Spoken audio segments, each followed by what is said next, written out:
The Carolina Panthers real deal had them a good little season last year, and such a large, integral part of that was Carolina's first offensive rookie of the year in 14 years. He was a prospect that I had thought streets just got a little tired of.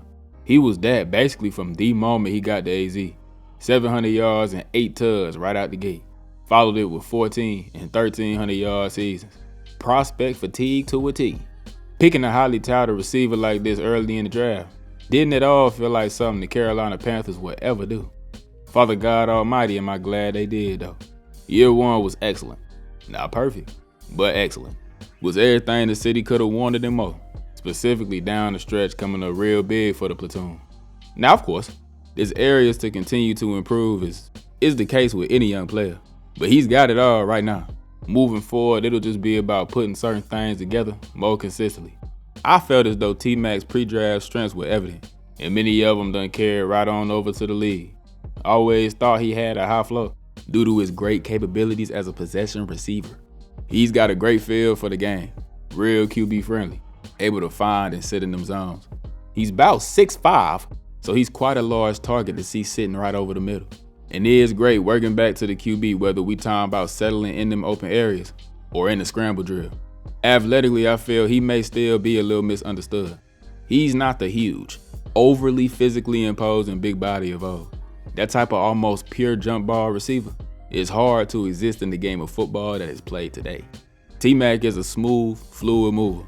Everything look easy for him, with great short area quickness that can pop on releases. At the top of his routes where he need to throttle down surprisingly well. And he's got real smooth hips for a taller, longer limbed and more upright human. So I believe he could come in from day one and serve as a security blanket kind of tight end, if nothing else. The great thing about him though is that he is and has that potential to be so much more. A forever underrated aspect of his game is his juice. Now, he ain't no game breaker, you understand, but for his player build, he has good speed. His aforementioned athletic traits are able to show. And while he won't take off for a 75-yard catch and run tud, he can take a slant or any end breaking route and flip the field. Realistically speaking, what more could I ask for? But honestly, more important than that, and what show up more often is his ability to just go create that extra 5 to 10 yards after a catch. People don't appreciate that as much as them stupid explosive plays, but an extra few yards like that could be the difference between a regular 8-yard catch or a borderline explosive play. As I had said all season long, I do believe he's currently our best yak guy. Got good enough speed, real shifty, but most importantly, his vision is there. For as good as Foe is underneath, he is, and always has been effective at all 3 levels. Even though there were a fair share of misses, especially early on. Tetairoa showed the separation downfield that I was intrigued to see from him in the league. I've already hit on the athletic trait, so there's a couple other aspects of the game that assist in being a more downfield threat. His overall route running, but specifically his releases are another more underrated part of his game. There was a sentiment that he wasn't the best off the line. Wasn't that good against press in school. I wasn't going in, and I'm for surely not going out. He's got a variety of releases to tap into, including the diamond release. He can hop into it, might just take off with speed. He saw him a decent amount of press in year one and was effective in beating it, getting about 1.6 yards per route run. As a route runner, you'll often see him play with his tempo, most of the time more so slow playing it early on, till he kick it into another gear before breaking off, or being able to just blow by guys, especially if you play off of him where he will quickly close that cushion. So we done touched on all these ways Nalo get busy, which allows him to be versatile in his alignments. As that backside X, he can handle and beat press to get downfield. Putting him at the Z gives that ability to put him in motion, giving him them free releases that he really eat on. And in the slot, you can just imagine the type of mismatches that lining up this kind of body there will always create. He can line up anywhere, but when you moving around like that, the consistency in certain areas got to travel with you too. That will somewhat help me shift over into the weaknesses. Now, I just spoke on his ability to get downfield. While there were them moments he had a step, which is all you need in the league, his biggest problem probably flash hit the most. It's his hands. It is. Now, he ain't got bad hands. Nobody walking this earth should even dare say such a thing. There were plenty of great grabs on film. So many other strengths, all manifested on that season-saving grab versus Miami. His abilities in scramble drill, running away from the defender, and the hands to scoop the rock up off the turf. The marvelous should have been grabbed in the second Saints game. Strong hands versus Green Bay. Snagging and wouched being Grote versus Tampa Bay. He's got it. He will indubitably hit you with them focus drops though. And all drops hurt, including the focus drops. The ones where you open and would have gained yardage, especially a first down. But they all usually do stall out drives or cause catastrophes when you tip the ball up in the air. A lot of the greats in the game drop balls. That don't make it cool or ideal though. Need to shut them up. Also, like we hit on earlier, there were missed big plays on them deep shots. When we have this alpha outside, top 10 pick, we just love to bring some of these down. Need to bring some of these down.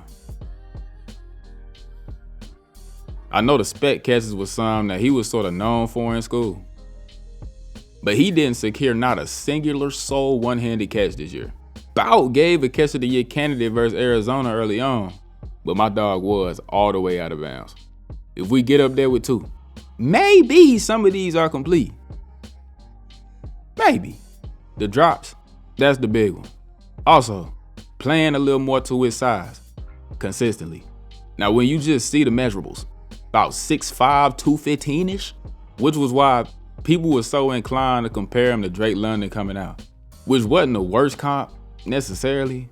I also didn't too much care for it because they are completely different players and humans, even though their height and weights are essentially identical.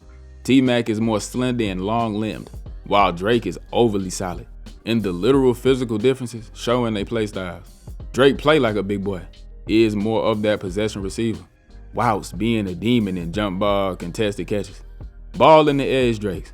On my mama, he see ball, get ball. 50-50 balls ain't 50-50 with him whatsoever.